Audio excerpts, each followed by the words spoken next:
इतना बड़ा गया सेशन था सबका, आई हैव नो वर्ड्स, मेरे पास शब्द नहीं है कि मैं उसको डिस्क्राइब करूँ। तो मेरी जैसे सर ने बताया PSPC में 25 ईयर की सर्विस हो गई है।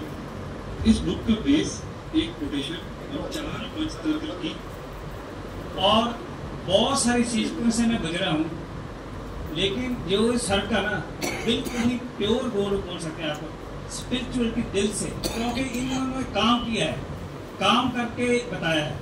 मैं डिस्कस कर रहा साहब में कि हम MBA या दूसरी क्लास लेते हैं, उसमें जो टीचर होते हैं वो पढ़ के हमको पढ़ाते हैं, लेकिन ये ऐसे पर्सन है जो तरासेंगे अच्छी तरह से, मतलब दिस इज प्योर डायमंड। तो मैं ब्लेस, मेरे को बहुत खुशी हो रही है कि I am part of this community. Thank you. तो इतना लंबा घूंघट था इनका, तो वो बोल रहे थे मैडम आप घूंघट ऊपर उठाओ। इनका रैंक हुआ था, क्या रैंक हुआ था? प्लेटिनम रैंक था। तो इनको बोल रहे थे, मैं साइड में बैठा देख रहा था। अब वो बोल रहे थे कि थोड़ा सा घूंघट ऊपर उठाओ, ये और नीचे कर रही थी। वो बोल रहे थे मैम थोड़ा सा और उठाओ, ये और नीचे कर रही थी। तो मैं देख रहा था, सारा व्यू देख रहा था। अब मुझे लग रहा है यार घूंघट में प्लेटिनम बन गई, अगर घूंघट उठ जाए तो क्या बन जाए? अगर घूंघट उठ जाए तो क्या बन जाए? बस वो नजारा देख रहा था। देखते देखते जैसे ही ये पिस्ता मैम का टोपाज होता है, अब मैंने दिमाग लगा लिया। मैंने कहा पिस्ता मैम की जो एंट्री करवानी है ना, ऐसी एंट्री करवानी है ना, इस सबके घूंघट उतर जाएंगे। उसी टाइम मैंने ढोल वाले को बोला, अपना खुद मैंने लाइव इनका वीडियो निकाला। मैं किसी का लाइव नहीं करता, अपने मोबाइल से लाइव निकाला, सब ड्यूटी लगा दी। पिस्ता मैम की ऐसी एंट्री करा दो, जितने भी घूंघट वाले बैठे इनका घूंघट उतरवा देंगे। दिमाग में सोच लगाया। जैसे ही ढोल के साथ पिस्ता मैम की एंट्री हो रही है, इसके हस्बैंड साथ में स्टेज पे आते हैं, तो मैडम को किसी ने बोला ऐसे डांस करने लगे। और घूंघट पता नहीं घूंघट है भी नहीं। एक्साइटमेंट में भूल गए घूंघट है कि है, लेकिन मेरा जो सामने देख रहा था टारगेट घूंघट था। और जैसे ही घूंघट उतरा मैं स्टेज पे आ गया। मैं जो टारगेट लिया था घूंघट उतारने का, घूंघट उतर गया मेरा। तो अभी बता रहे सर आप, मैं वही हूँ जो पिपाड़ सिटी में आपने घूंघट के बारे में बोला था, और मैं वही हूँ, इसलिए मुझे याद आया।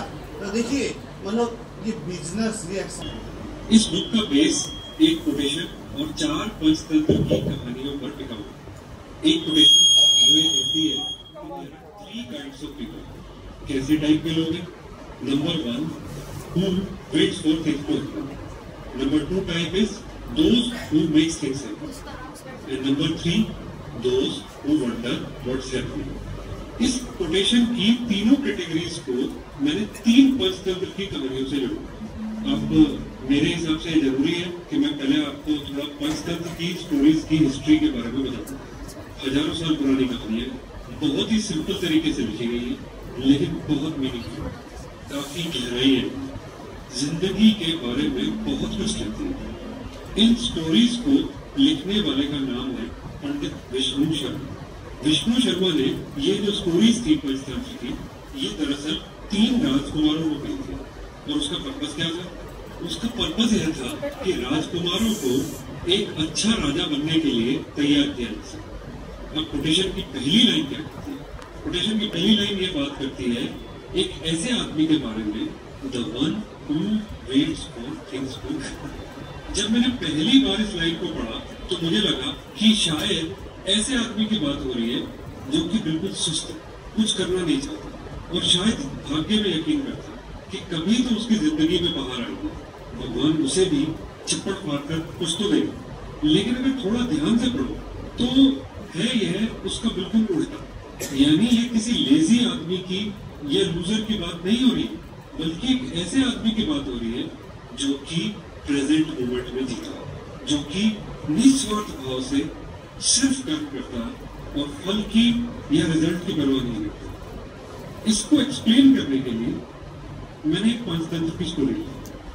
आप सबने सुनी होगी एक कहानी जिसमें एक खरगोश है और एक शेर, यानी एक खरगोश और शेर की कहानी जो बताती है कि एक बार एक जंगल में एक शेर जो कि जानवरों को मार के खा लेता, लेकिन होता क्या था कि अक्सर अपनी जरूरत से ज्यादा जानवरों को मार देता था। जंगल के सारे जानवर इससे परेशान होकर एक दिन शेर के पास गए और बोले कि महाराज आप अपनी जरूरत से ज्यादा जानवरों को मार देते हैं, लेकिन अगर हम लोग रोज आपके पास एक जानवर भेज दें तो अपने आप आपकी जो जरूरत है, भूख की जो जरूरत है, वो भी पूरी हो जाएगी और बाकी जानवर भी शांति से रह पाएंगे। अब शेर ने और जानवरों ने रोज एक एक जानवर भेजना शुरू कर दिया। अब एक दिन खरगोश की बारी। अब कहानी कहती है कि जिस दिन खरगोश की बारी आई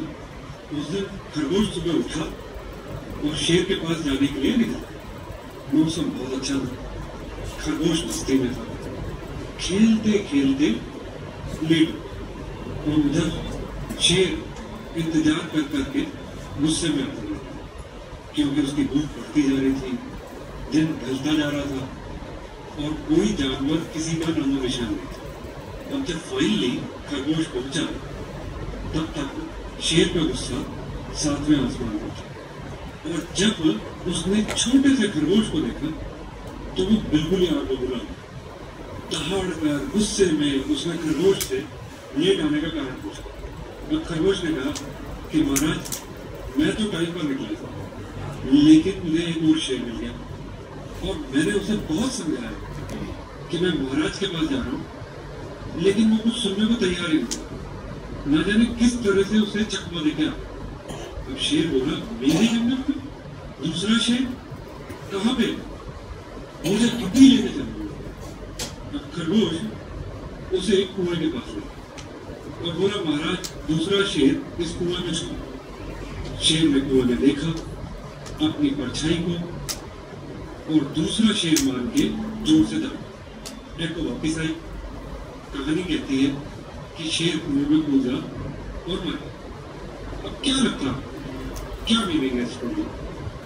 मेरे हिसाब से खरगोश इस कहानी में रिप्रेजेंट करता है एक ऐसी स्टेट ऑफ माइंड को जो कि बिल्कुल शांत, निडर, इमोशनली स्ट्रॉन्ग और बिल्कुल प्रेजेंट मोमेंट में जी रहा।